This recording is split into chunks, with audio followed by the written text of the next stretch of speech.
নুরুল হক নূরের উপর হামলার ঘটনাটা আমরা চীন থেকে শুনতে পাই। জাতীয় নাগরিক পার্টি এই হামলার প্রতিবাদ জানিয়েছে এবং এটা আমাদেরকে উদ্বিগ্ন করে তুলেছে পুরো জাতিকে। আসলে জুলাই গণ অভ্যুত্থানের পরে এরকম একটা দিন দেখতে হবে এটা আমরা কেউ কল্পনাও করি নাই। এটা শুধু দুঃখজনকই নয়, অনাকাঙ্ক্ষিত নয়, এটা উদ্বেগজনকও। আমরা আসলে কোন সময়ে বাস করছি এবং দেশের পরিস্থিতি কোন দিকে যাচ্ছে এটা আমাদেরকে ভাবাচ্ছে। কারণ যখন আমরা ফ্যাসিস্টদের বিচার চাচ্ছি, ফ্যাসিবাদের দোসরদের বিচার চাচ্ছি, সেই বিচার চাওয়ার অপরাধে আপনাকে আমাকেই নির্যাতিত হতে হচ্ছে, তাও এই অন্তর্বর্তী সরকারের সময়ে তাদের অধীনে থাকা সেনাবাহিনী এবং আইন শৃঙ্খলা বাহিনীর দ্বারা। এটা অত্যন্ত দুঃখজনক। গণ অভ্যুত্থানের শক্তিকে অবদমন করতে, তাদের কোমর ভেঙে দেওয়ার জন্যই এই ধরনের পরিকল্পনা করা হচ্ছে, এই ধরনের দৃষ্টান্ত স্থাপন করা হয়েছে বলে আমরা মনে করছি। এবং নুরুল হক নূরকে যেভাবে আঘাত করা হয়েছে, আপনারা জানেন যে তাদের পার্টি অফিসের সামনে, কার্যালয়ের নিচে তারা সংবাদ সম্মেলনের প্রস্তুতি নিচ্ছিল। সেই জায়গা থেকে একটা ঘটনার প্রেক্ষিতে তিনি পরিস্থিতি নিয়ন্ত্রণের জন্য সেখানে গিয়েছিলেন এবং এটা তাদের রাজনৈতিক অধিকার, গণতান্ত্রিক অধিকার, যে কারো বিরুদ্ধে গণতান্ত্রিকভাবে কথা বলা এবং ফ্যাসিবাদের দোসরদের বিচার চাওয়া। এবং আমরা সেখানে দেখলাম যে ন্যাক্কারজনকভাবে তার উপর হামলা করা হলো, তার নেতাকর্মীদের উপরে হামলা করা হলো। এক কথায় বলতে গেলে এটাকে বলে বর্বরতা। এবং এটা আমাদের জন্য দুঃখজনক যে এই বর্বরতা সেনাবাহিনীর কিছু সদস্যদের দ্বারা সংগঠিত হয়েছে। সেনাবাহিনীর অফিসারের পক্ষ থেকে তাদেরকে প্রথমে হুমকি দেওয়া হয়েছে এবং সেই হুমকির 10 মিনিটের পরবর্তীতেই এই হামলার ঘটনা ঘটানো হয়।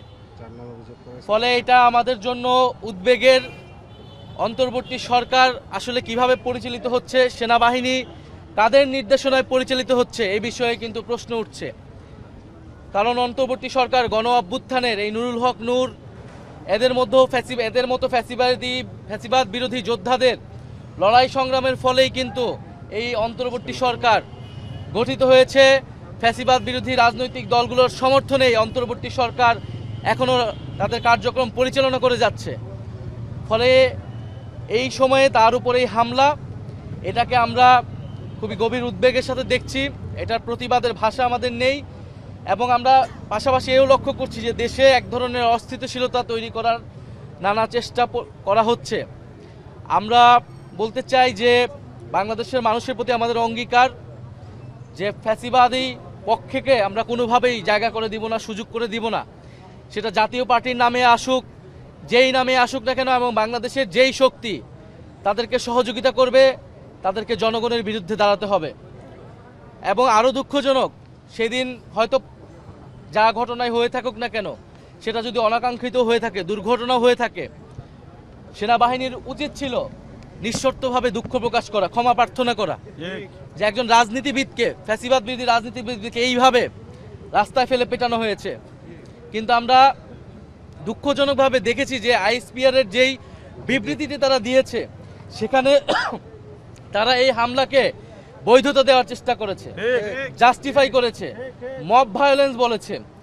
একটা গণতান্ত্রিক রাজনৈতিক দল তার কর্মসূচি, তার অফিসের সামনে সে সংবাদ সম্মেলন করছে, সেটাকে মব ভায়োলেন্স বলে সে সেনাবাহিনী এই হামলার বৈধতা উৎপাদনের চেষ্টা করেছে এবং এটি আরও ন্যাক্কারজনক ঘটনা ঘটেছে। অন্তর্বর্তী সরকার তাদের অবস্থান ব্যক্ত করেছে, বিচারিক তদন্ত কমিটি করেছে এবং সেনাবাহিনীর উচিত অবিলম্বে সেই বিবৃতি প্রত্যাহার করে এই ঘটনার জন্য দুঃখ প্রকাশ করা। আমরা সেনাবাহিনীর প্রতি শ্রদ্ধাশীল ছিলাম অন্তর্বর্তী সরকার গঠনের সময় থেকেই, গণ অভ্যুত্থানের সময় থেকেই, এবং তাদের উপরে দেশের আইন শৃঙ্খলা সহ সামনের যে নির্বাচন হবে তার অনেক কিছু নির্ভর করছে। কিন্তু যদি সেনাবাহিনী এই ধরনের পক্ষপাতমূলক অবস্থান দেখা যায় যে একটি রাজনৈতিক দলকে বাঁচানোর চেষ্টা করা হচ্ছে এবং দুঃখজনকভাবে সেই রাজনৈতিক দল হচ্ছে ফ্যাসিবাদের দোসর, এবং তাকে বাঁচাতে গিয়ে ফ্যাসিবাদ বিরোধী জুলাই গণ অভ্যুত্থানের অন্যতম নেতাকে আক্রমণ করা হচ্ছে, এটা আমরা কখনোই মেনে নিব না। ফলে আমরা আশা করব যে সেনাবাহিনী তাদের এই অবস্থান পুনর্মূল্যায়ন করবে এবং তাদের এই হামলার জন্য, তাদের এই ঘটনার জন্য এবং দুঃখ প্রকাশ করবে এবং ভবিষ্যতে এই ধরনের ঘটনা ঘটবে না সেই নিশ্চয়তা বাংলাদেশের জনগণকে দিবে, বাংলাদেশের রাজনৈতিক দলগুলোকে দিবে। আর জাতীয় পার্টি বিষয়ে আমাদের অবস্থান খুবই সুস্পষ্ট।